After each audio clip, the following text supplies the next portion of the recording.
মুখের মধ্যে জবাব দিয়ে ছেড়ে দেবে। ভেবেছেন কি আপনারা আমরা পারি না? আপনারা জানেন না 30% ভোট গঠন হয়, মানুষের মগজ ধুলাই করছেন, মুসলমানরা ভাগা ভাগা বেড়ে দিচ্ছে, বিজেপি আসছে। আপনাদের খেয়াল ছিল না যখন মোগলরাই চলে গেছিল তখন মনে হয় না বিজেপি আসছে? যখন সংসদ চলে গেল তখন মনে হলো না বিজেপি আসছে? গতকাল শুভেন্দু অধিকারী দুটো টপ ছেড়েছিল, মন্ত্রিত্ব ছাড়লো, ভয় করল না বিজেপি আসছে? উত্তরবঙ্গের এমএলএ বিজেপিকে যে জয়েন করলো তখন দলের ক্ষতি হলো না? মুসলমান লীগের দাবি চিৎকার করলে বিজেপি এসে যাবে, জুজুর ভয় দেখাচ্ছেন, তাই না? মুসলমান লীগের কথা বলতে গেলে তার ভাগা ভাগা হচ্ছে, তাই না? সরাসরি সেমিফাইনাল খেলে দিয়েছেন আপনারা, ফাইনালটা আমাদের ঘাড়ে ঘাড়তে চাচ্ছে। একটা থেকে দুটো হলো, 15 থেকে 18টা হলো। গত পঞ্চায়েত নির্বাচনে অন্য দলকে নমিনেশন করতে দিলেন না, কোয়ার্টার ফাইনাল থেকে সেমিফাইনালে তুলে দিলেন, সেমিফাইনাল থেকে ফাইনালে তুলে দিয়েছেন। এখন ডাইরেক্ট সেকেন্ড পজিশনে এনে দিয়েছে। লাস্ট গেমটা সুন্দর চাল, হ্যাঁ লাস্টটা আমাদের ঘরে ঘরে দিলেন, ওরা ভাগাভাগি করলো বলে তাই হলো।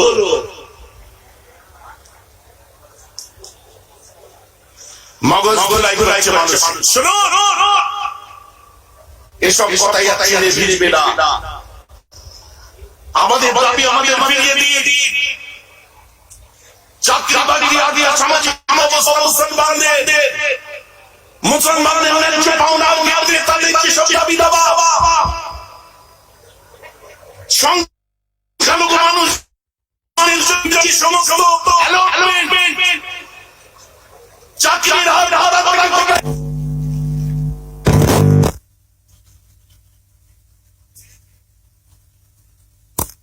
আঙুল করে দেখা দেয় না, দাঙ্গা করতে দেবো না, এই কথা বলে আর ভুলিয়ে রাখা যাবে না। সেদিন আমার দুনিয়ার বাদশা সেদিন উঠে দাঁড়ালেন, আনাসকে বলে, নানা মাফ করে দে বাবা, মাফ করে দাও। আনাস বলছে, হুজুর আমি মাফি পাবো না, মাফ করে দে আনাস। হুজুর আমি মাফি পাবো না, ইসলামের ইতিহাসের কলঙ্ক দিনের রচনা হতে চলেছিল, আপনার কিছু হয়ে গেলে আমাদের কি হতো? ওই সময় আমার রাসূল বলছে, মাফ করে দে, আমি খুশি হব। আনাস যখন মাফ করে দিয়ে কাঁদলেন, আর আমার রাসূলকে বললেন, এত বড় মনটা অন্তরের মধ্যে রেখে, ভেতর বুকের মধ্যে রেখেছে কি করে হুজুর? আপনার পথে ওরা কাঁটা দিয়েছে, আপনাকে আঘাত হয়েছে, আপনাকে মেরেছে, তারপরে আপনি তাদের জন্য দোয়া করেছেন। হুজুর বড় আফসোস লাগে, বড় কষ্ট লাগে, সত্যি আপনি বিশ্বাস রাখতেন আপনার কোন তুলনা হয় না হুজুর, আমি ওকে মাফ করে দিলাম।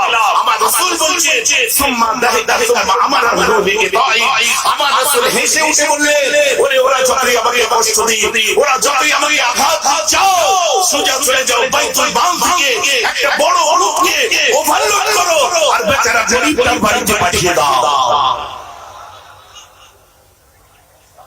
মার খাবার খাবারে বললেন, গরিবের বাড়িতে পাঠিয়ে দাও। আর আপনাদের এই এলাকায় একটা ঘটনা ঘটেছিল, আমি শুনেছি। আপনাদের কাছাকাছি একটা ঘটনা ঘটেছিল, খাবার দেওয়া তো দূরের কথা, পাঠিয়ে দেওয়া তো দূরের কথা, কোন অসুস্থ মানুষ নিয়ে, কোন বেড়াবি মানুষকে দেখতে গেছিল আমার ভাই, মার খেয়ে আমার রাসূল তার বাড়িতে খাবার পাঠাইলে, আর আপনারা তো খাবার পাঠানো দূরের কথা, একটা অসুস্থ মানুষের ট্রিটমেন্ট করা দূরের কথা, তার পাশে দাঁড়ানো দূরের কথা, বরং তাকে দেখতে আসলো আমার ভাই, আর সেখানে হঠাৎ আগুন করে দিলে। আজ এখানে বাংলাদেশের সব মিডিয়াগুলো বসে আছে, যারা মার খেয়েছে, যাদের ক্যামেরা ফেলেছে, যাদের পিঠে এখনো 5 মিটার মানে দাগ পড়ে আছে, আপনারা যদি মুসলমানদের মধ্যে এই ধরনের ভেদাভেদ নিজের এলাকায় নিজের মানুষদের উপরে চড়াও কেউ মারামারি করতে চাইনি, বাংলার মানুষ নিশ্চয় আপনাদের মতো লিডারগুলোকে জনগণের থেকে অবশ্যই বিচ্ছিন্ন করে ছেড়ে দেবে।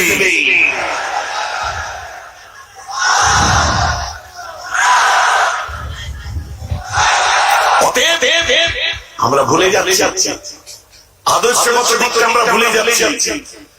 আজ বাজকাল তো কবরে যেতে হবে, কথা ঠিক না ভুল? গ্যারান্টি দিতে পারে চিরতরের মতো আমি পৃথিবীতে রয়ে যাব? বলার ক্ষমতা আছে? আজকে পরিকল্পনা করা হচ্ছে, চক্রান্ত করা হচ্ছে। কেন আজ ক্ষমতা আছে?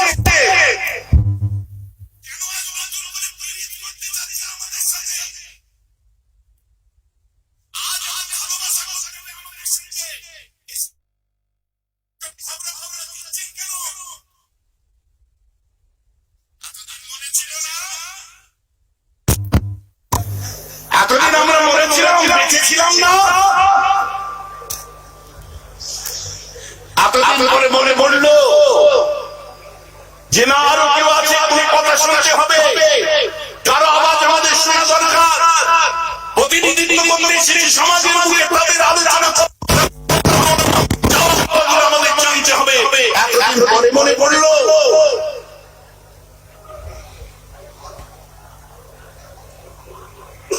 আর স্টেজের উপরে উঠে বিভিন্ন ভাবে বিভিন্ন লেকচার, বিভিন্ন বক্তব্য, বিভিন্ন কথাবার্তার মধ্যে আমার হুজুর, আমার মতো মৌলানা, আমার মতো মৌলভী সাহেব সমাজ ডাইরেক্ট দাঁড়িয়ে চ্যালেঞ্জ করে দিচ্ছি 2011 ডলার।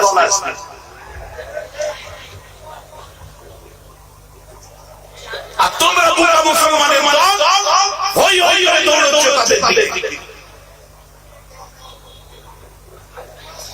যদি এখন রই না, এখন নেতাকে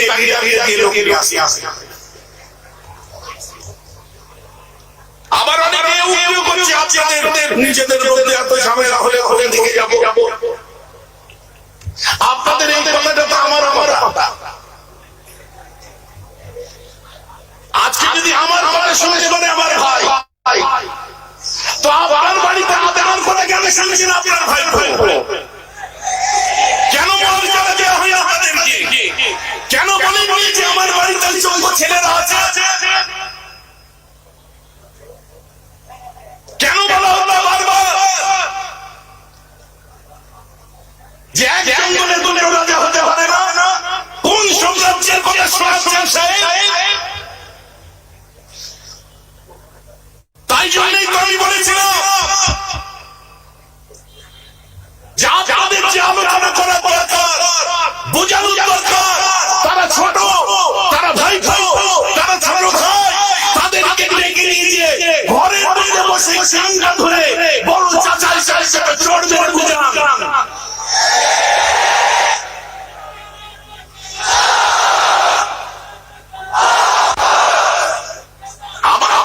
আমার কথা যদি সে শুনতে পারে, বড় ভাই হিসেবে যদি মাথায় দাঁড়াতে পারে, আপনার কথা কেন সে শুনে নেই?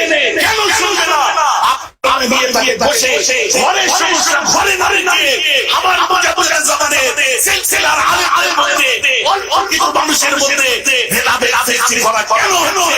এই দাদা উজালের সৈনিক হিসাবে 1921 সংগঠন জমিয়ত উলামায়ে বাংলা জেনারেল সেক্রেটারি হিসাবে জবাব চাইছি, পারলে জবাব দেয় সিলসিলাকে নিয়ে কেন ছেলেখেলা করছে?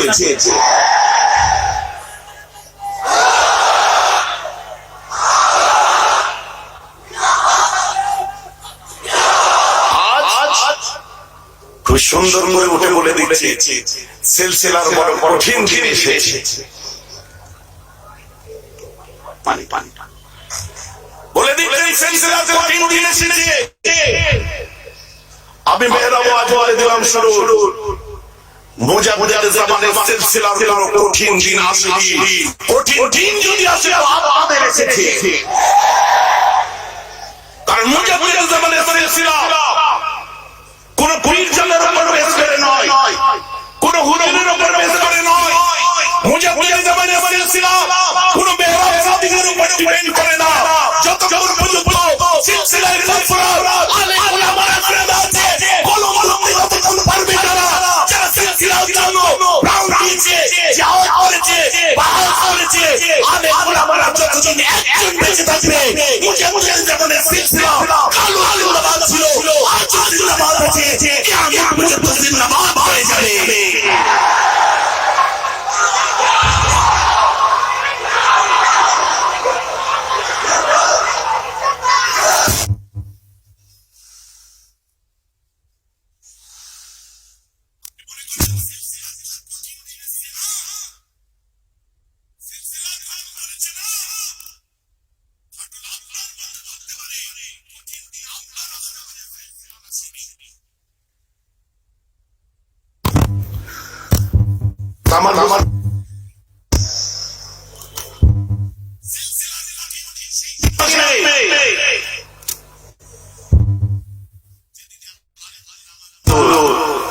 দাদা হুজুর কেবলা সম্পর্কে ধারণা খারাপ করে আকীদায় গন্ডগোল, কিন্তু সে আলেম দাদা হুজুরের সিলসিলায় যে পড়াশোনা করা আলেম ওলামারা আছে, নতুন নতুন ছাত্র জনতা আছে, আমাদের বাড়ি যতই চমকানো হোক, আমাদের বাড়ি যতই ধমকি দেওয়া হোক, আমাদের বাড়ি যেভাবে ম্যানিপুলেট করা হোক, যেভাবে পানি ঢালা হোক, যেভাবে আমাদের বুঝানো হোক, আমাদের বুদ্ধি আছে, আমাদের জ্ঞান আছে, কি করতে হবে কি করতে হবে না, কোনটাই সেন্ট্রাল করি, কে দালালি করছে, কে চাটুকারিতা করছে, কে বেচাগিরি করছে। পাবলিক কিন্তু বোকা নয়, এরা ফেসবুক চালাতে জানে, এরা নেট চালাতে জানে, এরা দুনিয়াকে চোখে চোখেছে। আপনাদের এমন কিন্তু খোলাফের জন্য আমার ভয় হয় একদিনই জনতা আপনাদের ইটের জবাব পাথর দিয়ে নামিয়ে দেয়।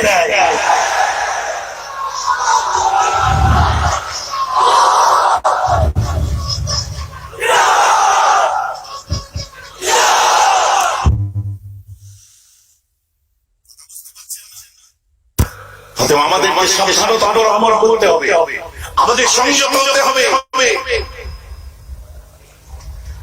মুখেতে দাদা হুজুর দাদা হুজুর, রাজনীতির মধ্যে দিদি হুজুর,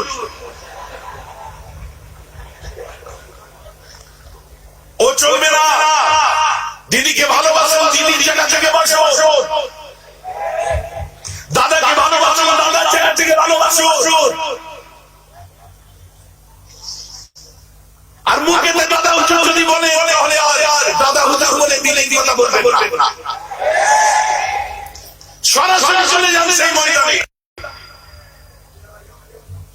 আমাকে কেউ প্রশ্ন করেছিল যে আপনার ভাই রাজনীতিতে আসছে, আপনি কি বলেন? এই মিডিয়াতে প্রশ্ন করেছে, তো আমি বলেছিলাম স্যার অধিকার আছে, আপনি কি চোখে দেখেন? মুজাদ্দিদ জামানের খোলাফা মুরিদরা যখন রাজনীতিতে ঢুকেছিলেন, দাদা হুজুর তাদের চোখে দেখেছে। কেউ যদি নিজে রাজনীতি করে আমরা আগে দেখি।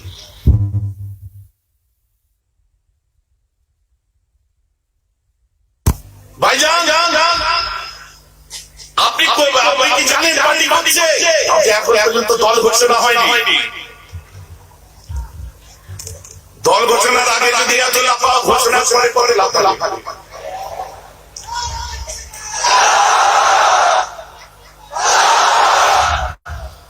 অতএব তর্ক বিতর্ক দাদা হুজুর করেছে, করেনি, অনেক রকম কথাবার্তা এসেছে। আমি সে বিষয়কে রাজি, আমি সরাসরি বলেছিলাম যে আমি মনে দিচ্ছি ও ব্যক্তিগতভাবে করছে দল, আমি মনে দিচ্ছি কথা বলবে, আমি বলি যে মোটা মানুষের জন্য বলছে এখানে দাদা হুজুর কেন টানছে না, এখন বলবো আর অধিকার আছে না নেই।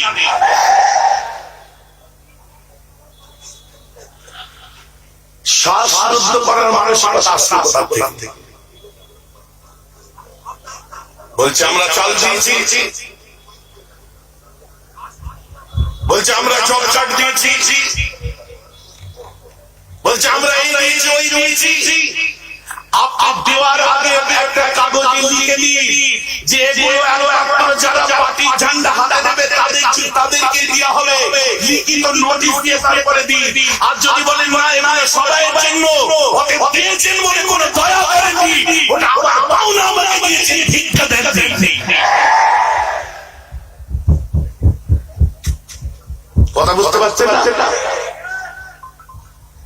যেমন মুসলিমদের জন্য ভেবেছে যে দল ভেবেছে, আমরা তাদের নাম করেছি, কংগ্রেস ভেবেছিল নাম করেছি, সিপিএম ভেবেছে নাম করেছি, দিদি ভেবেছিল নাম করেছি। তার মানে এই নয় যে আমাদের জন্য ভাবতে গিয়ে আমাদের ললিপপ থেকে সরে পড়বেন, তখন চুপ করে থাকবো, সে বোকা মুসলমান নেই। আফসোসটাকে তাদের লাগে মুসলমানদের রক্তের দিন গাদ্দারি লাগা ছিল না। হতে পারে তারা আদিবাসী, হতে পারে দলিত, হতে পারে তারা অনগ্রসর, তাদের রক্তে কোনদিন কিন্তু গাদ্দারি লেখা নেই।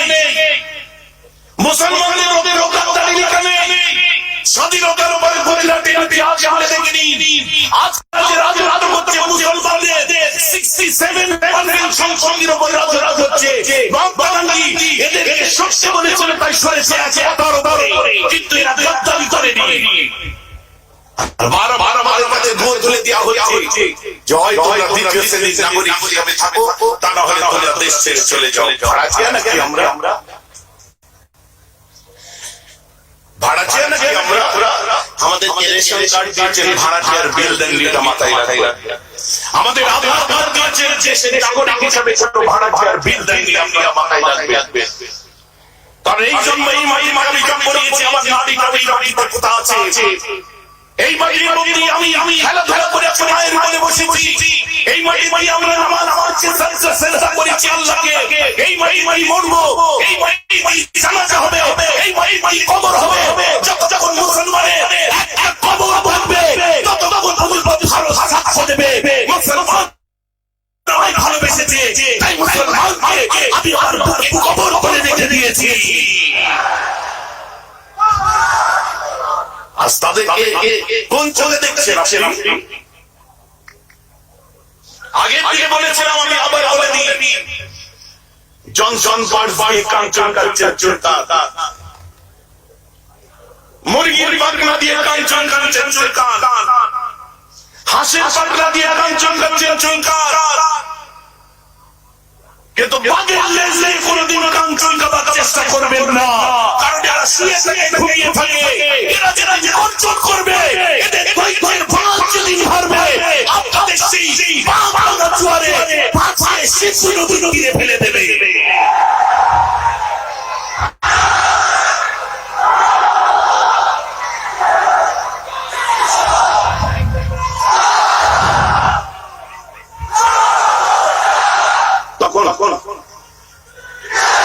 তখন পাশে দাঁড়াবার মতো আর কেউ থাকবে না। অফাদার আমরা ছিলাম, অফাদার আছি, অফাদার আমরা থাকবো ইনশাআল্লাহ। ভারতে দিল্লির মুখে চলে যাবে, ইন্ডিয়া গেট দেখতে পাবে, ওই ইন্ডিয়া গেট ভালো করে দেখুন। ইন্ডিয়া গেটের মধ্যে যে সমস্ত নামগুলো দেখবেন, ওগুলো গাদ্দারদের নাম লেখা নেই। যদি মুসলমান গাদ্দার হলো, তাহলে নেতাজি সুভাষ চন্দ্র বোসকে হাবিবুর রহমান ছেড়ে অনেক আগেই চলে যেত। মুসলমান যদি গাদ্দার হলো, বীর আব্দুল হামিদ দেশের জন্য কামানের সামনে ঝাঁপিয়ে পড়ত না। মুসলমান যদি গাদ্দার হলো, আশরাফুল্লাহ খানের নাম বারবার উঠে আসে না। মুসলমান যদি গাদ্দার হলো, দিল্লির ইন্ডিয়া গেটে ৯৭,০০০ শহীদের নাম লেখা আছে, ওর মধ্যে ৬৫,০০০ মুসলমানের নাম লেখা থাকতো না।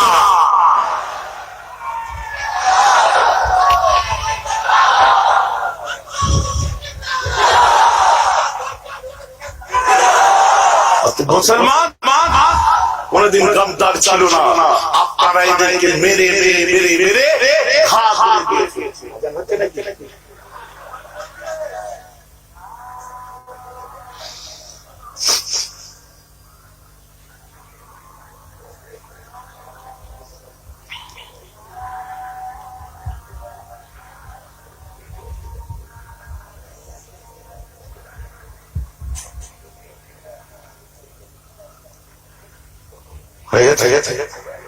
আল্লাহ আল্লাহ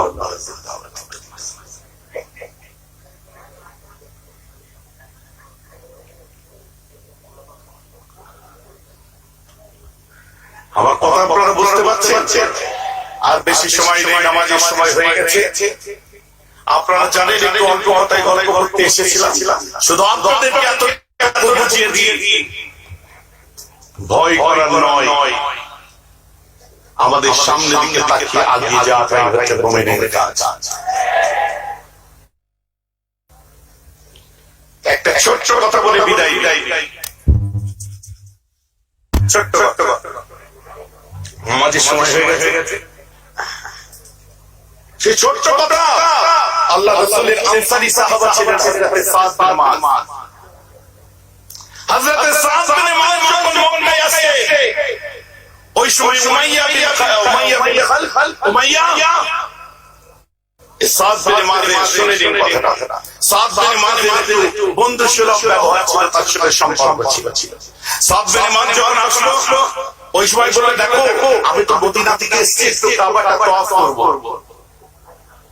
আমি কাবা করতে চাই। কোন সময়টা ফাঁকা হবে? সাথে সঙ্গে বলছে ইবাদতের সাথে এখন বলা যাবে না। বলছে যে প্রহরে, ঠিক মধ্যাহ্নে দুপুরে যখন মাথার উপর রৌদ্র একটু ঢলে যাবে, ঠিক ওই সময়টাই ফাঁকা থাকবে, ওই সময় তওয়াফ করবে। সাদ বিন মুআয তওয়াফ করতে গেলে, তওয়াফ করতে যাওয়ার পরে হঠাৎ আবু জেহেল দেখে ফেলল রাসূলের শত্রু। দেখে সাদ বিন মুআযকে বলছে, তুমি তো আনসার, তোমরা আমাদের শত্রু মুহাম্মদকে জায়গা দিয়েছো, তোমরা আমাদের শত্রুকে পানা দিয়েছো। এই সাদ বিন মুআয আবার আমাদের কাবায় যে তওয়াফ করতে এসেছো, অতএব মুহাম্মদকে ছেড়ে তারপর তওয়াফ করতে হবে। ওই সময় সাদ বিন মুআয গর্জন করে উঠে বলেছিল, খবরদার, দ্বিতীয়বার এমন কোনো ধৃষ্টতা, এমন কোনো কথা তুমি বলবে না যে আমি সাদ বিন মুআযের ওয়াদা চলতে বাধ্য হয়। ওই সময় বন্ধু উমাইয়া সাদ বিন মুআয চায়, তুমি আমাদের সবথেকে বড় নেতা, কুরাইশের নেতা আবু জেহেলের উপরে কথা বললে, আবু জাহলের উপরে কথা বললে। তখন সাদ বিন মুআয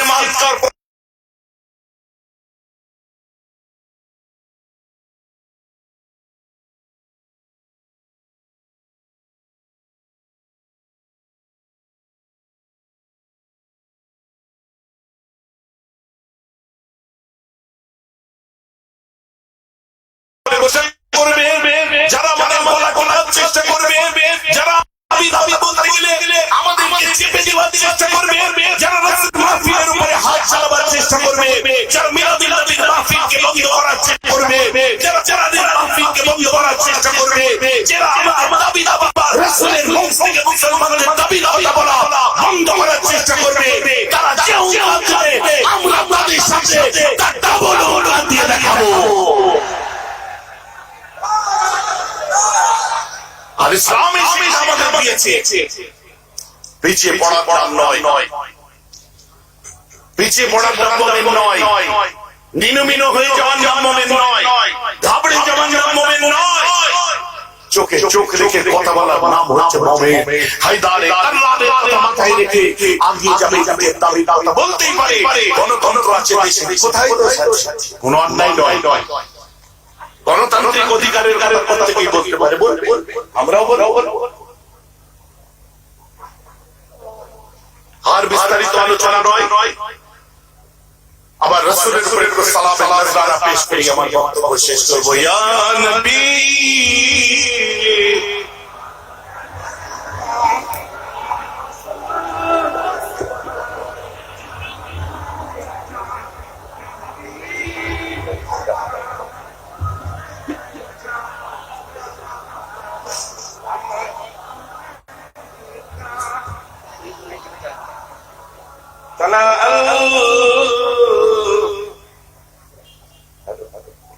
hello tala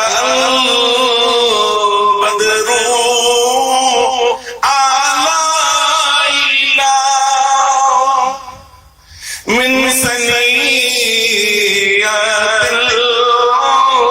wada'i wajaba shukru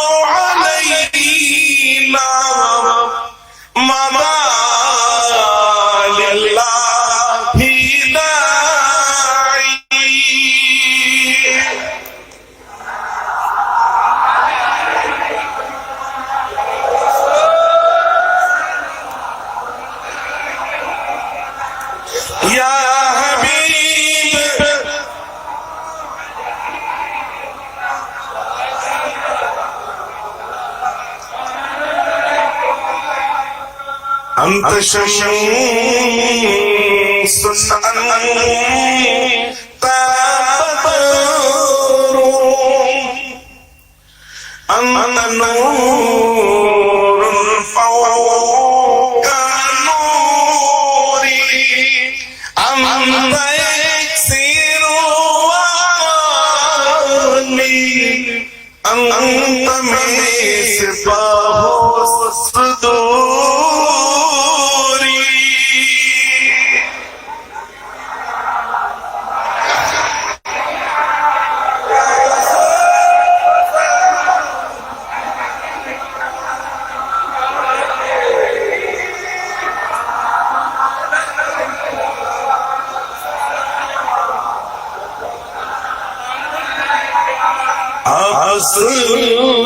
सुल्ताने Medina महबते वहयो सईना नूर से मामूर सीना मुश्क से बेहतर पसीना.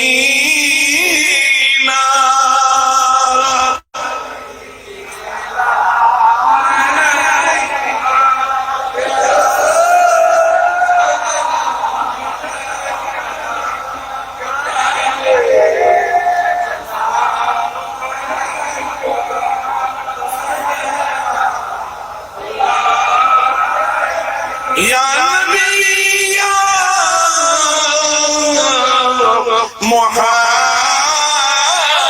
मुहम्मद या रसूल फी कईने या मस्जिद या इमाम القبلتين.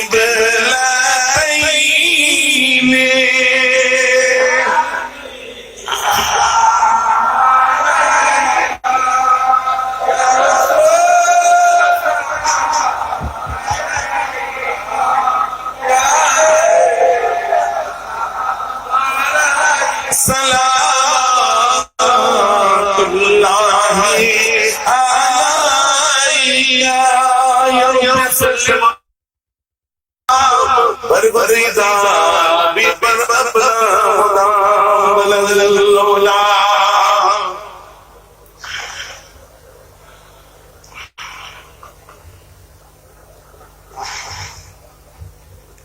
সকলে বিসমিল্লাহ সুরে ফাতিহা শরীফ ইখলাস শরীফ দরুদ শরীফ পড়ুন. আগামী 3 ডিসেম্বর আগামী শুনছেন বলি আগামী 20 ডিসেম্বর ডিসেম্বরের 12 তারিখ 3 তারিখ কোথায় কোথায় হবে? ও বাবা খবর আপনাদের কাছে আছে.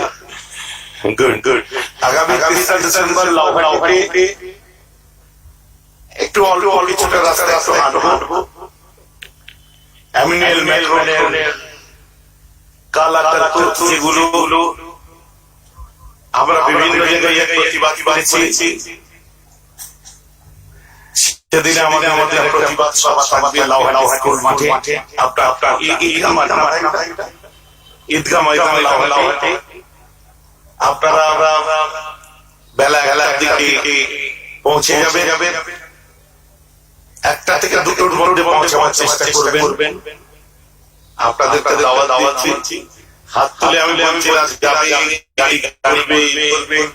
কোন নেতা কোন লিডার বলবো না যে তুমি 10টা পাঠাও, তুমি 20টা পাঠাও, এই পাঠাও, সব মিলিয়ে হবে 150 আর কোন পেটোয়া মিডিয়া প্রচার করবে 1.5 লক্ষ. কথা বুঝতে পারছেন? হাস্যকর ব্যাপার. 1.5 লোক 1.5 লাখ কোটা শূন্য বাড়ান. শূন্য হিসাব করে ঘুরে পাওয়া যাবে কত বড় শূন্য বাড়ি.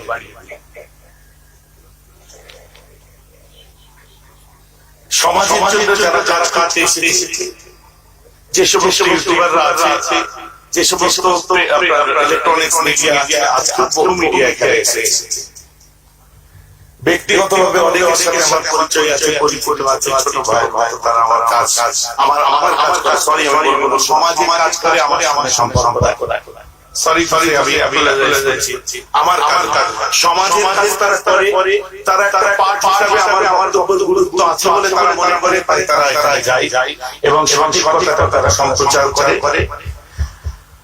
I am proud of you guys. অনেক অহংকার করি যে এই সময় বিভিন্ন জায়গায় যে সমস্ত কাজ করো, I salute them, that particular media যারা সেই ধরনের কাজ কর্ম করছে, কিন্তু আবার তাদের প্রতি আমি আবার খুব বেশি বিরক্তি প্রকাশ করি।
মুসলমান ভাইদের জান মাল ইজ্জত কে হেফাজত আল্লাহ আল্লাহ আমাদের মুসলিম সমস্ত ভাইদের মনস্কামনা পূর্ণ করে আমাদের সকলকে ভালো রাখবে। আল্লাহ